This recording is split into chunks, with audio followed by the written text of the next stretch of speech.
Komşu komşunun yakın sirdaşıdır, dar günde dayağı arkadaşıdır. Bir hoş söz dünyaya değer bezen, komşuluk insanın en güzel yazısıdır. Seher salamıyla açılar kapı, mehriban söhbetle geçer her anı.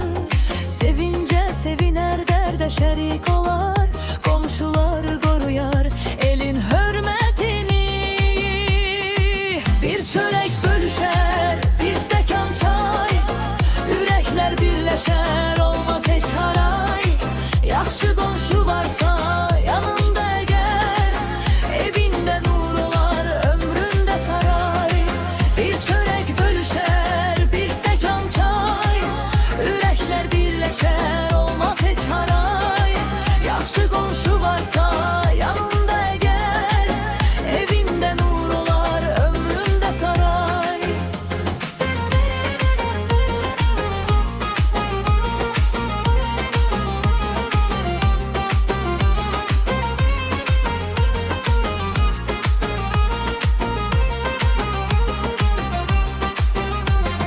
Qoy həmişə olsun hörmət, məhəbbət, komşular arasında dostluq, sədaqət. Bu gözəl ənənə yaşasın daim, komşuluq gətirsin sevinç, bərəkət. Bir çörək bölüşər, bir stekan çay, ürəklər birləşər, olmaz heç haray. Yaxşı komşu varsa yanında əgər, evində nur olar, ömründə saray. Bir çörək bölüşər, bir stekan çay, ürəklər birləşər, olmaz heç haray. Yaxşı komşu varsa yanında əgər, evində nur olar, ömründə saray.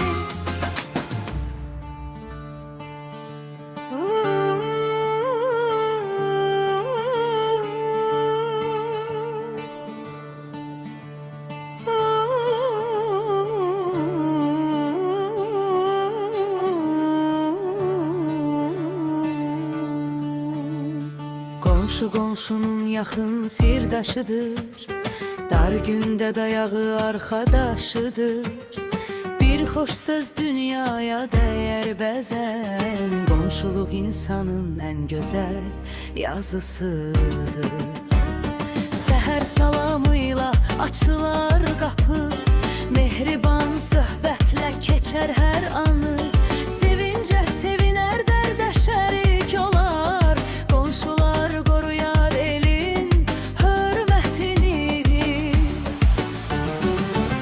Bir çörek bölüşer, bir stekan çay, yürekler birleşer, olmaz heç haray. Yaxşı komşu varsa yanımda əgər, evimdə nur olar, ömrümdə saray. Bir çörək bölüşər, bir stekan çay, yürekler birleşer, olmaz heç haray. Yaxşı komşu varsa yanımda əgər, evimdə nur olar, ömründə saray.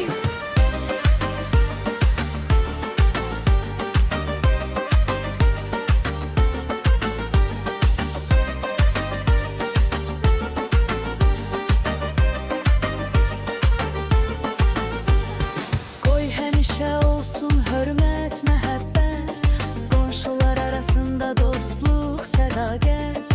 Bu gözəl ənənə yaşasın daim, komşuluq gətirsin sevinç, bərəkət. Bir çörək bölüşər,